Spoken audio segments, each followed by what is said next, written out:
D-Day, a very, very important date for the liberation of Europe. It happened on the 6th of June, 1944. So what was the situation in 1944?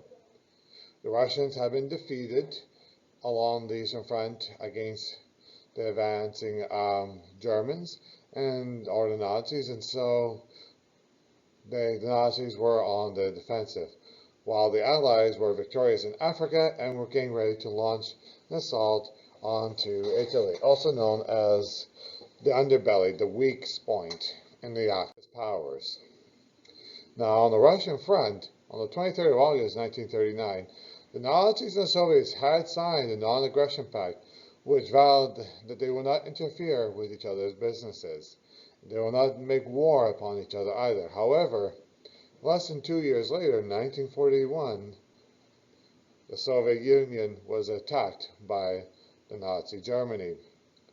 And having purged most of its military people of best officers, Stalin and the Soviets were now ready to fight against the Wehrmacht. Well, on the Eastern Front, Operation Barbarossa began on 22nd June 1941, and the early days of the war, Barbarossa, saw the Nazis driving into the Soviet Union and almost reaching the foothills of Moscow. And while the German army was besieged in Leningrad for what was become a 2-year struggle, it would end in the death of over 1 million people. When severe Russian winter also arrived, the Nazi offensive started to break down as they could not handle the Russian winter and the terrible road conditions in Russia.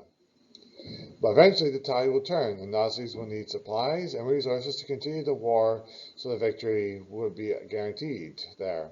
From September through February, the Nazis and Soviets fought in the strategic city of Stalingrad and along the Volga River. The Stalingrad was a very climax battle, and Hitler and the Nazis lost over 500,000 people either killed or taken prisoner. By autumn 1943, Germany's army of 2.5 million people were facing a Soviet army of over 5.5 million people. Operation Barbarossa was turning into a giant mistake. Whereas in Italy, from July to August, the Allies, including the Canadians, fought to take over Sicily from the German army. This was called Operation Husky. And the campaign of Italy was designed to pressure Nazi Germany and to take pressure off the Eastern Front and to pull German troops away from the Eastern Front. So in September 1943, the attack happened on Italy.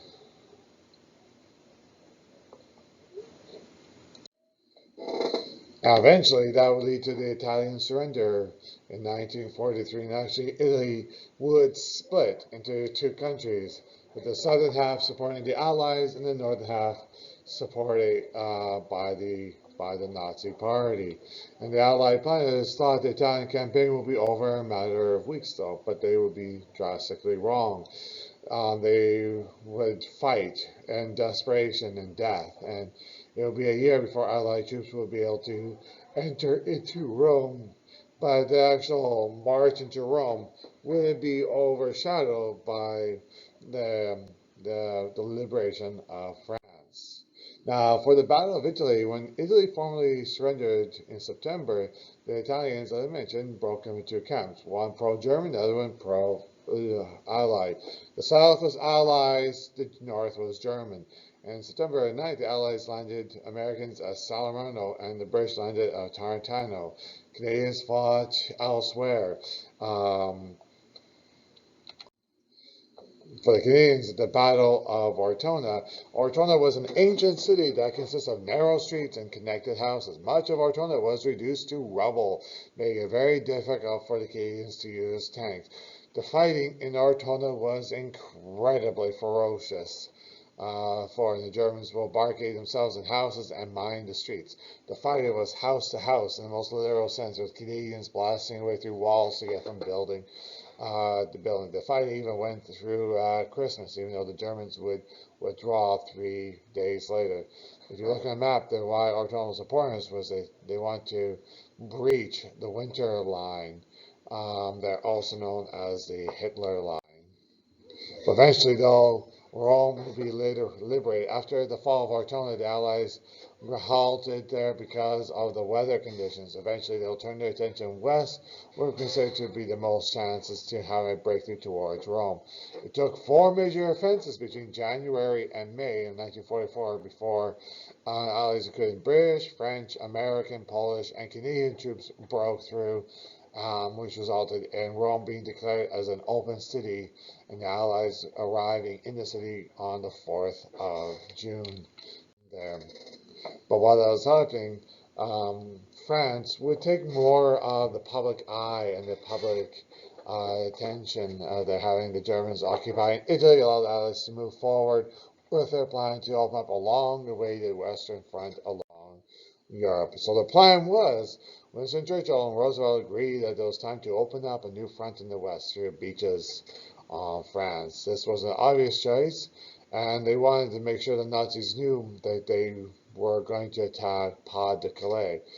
But that was a decoy. The whole thing about D-Day was decoys and false information. Pas de Calais was a site that the Allies wanted the Germans to think where the attack was going to happen, but the actual location was going to be Normandy. If you look at the map here, the top right corner, Pas de Calais is the first box. It is geographically the closest location to England, closest in geographical distance, and that's why they wanted the Germans to think they're going to land in Normandy in there. They want them to think they're going to go to Pas de Calais instead of Normandy. In order to make this happen, there will be some criteria. First, the enemy must be remain ignorant to all the opposed landing site. The enemy must be prevented from bringing up reinforcements once the landings have occurred. They need to have complete Allied air and naval superiority and control in order to make the landing successful. And for the defenses or the Atlantic Wall that the Nazis have been building must be destroyed by aerial and naval bombardment before the infantry arrived. Now, in Operation Overlord, there will be 5 sectors or 5 beaches that will be attacked. Utah and Omaha will be American, Gold and Sword will be British, and the 5th beach will be for the Canadians. If you want, you could definitely take a pause to explore this map because the D-Day landings in for was an incredibly complicated operation, and it was actually the biggest operation ever launched in military history. But the Nazis definitely were getting themselves ready for attack, and that was the Atlantic Wall. The Atlantic Wall was an extensive system of coastal fortifications built by the Germans between 42 and 44. Built along the eastern coast of Europe, it was there to defend against any sort of invasion from the Allies. Though the Nazis would use a lot of forced laborers to construct these fortifications from Belgium, Dutch, French, even Norway as well. Now, the Atlantic Wall in early 44 would be taken over by Marshal Irwin, also known as the Desert Fox.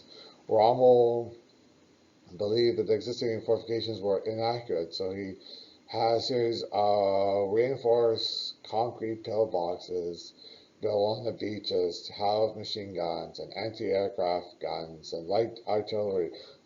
Minefields and anti-tank obstacles were also planted along the beach. So by the time the invasion happened, the Nazis had over 6 million mines along the beach. As you see on this infographic, it shows all the various levels of fortifications the Nazis had put in place. They're from lines, mines, hedgehogs, logs, spears, wires, sand dunes. There's a lot of pieces that they had as part of the Atlantic Wall there to slow down the Allied advance while then using other was to cut them down. But eventually, time had come on the evening of the 5th of June. Canadian paratroopers began dropping over France there to conduct their sabotaging raids. So then on the actual D-Day, there was over 150,000 Allied troops. 14,000 of them will be Canadians. And out of that too, the Canadian Royal Navy contributed 110 ships, 10,000 sailors as well. So Canada's contribution was pretty substantial, but still wasn't the most, but still was fairly substantial nonetheless. And for the Battle of Normandy, for the first month after the landings, it was a complete stalemate. In July, Canadian troops were able to capture Caen, which allowed them to turn to Falaise, which eventually allowed, after 10 weeks, to bridge up and connect up all 5 beaches to each other. It was a long, hard-fought slog to get to that point. Eventually, it will lead to the liberation of northwestern Europe, with the British capturing out the Belgian port of Antwerp, which was very important because of the shipping requirements.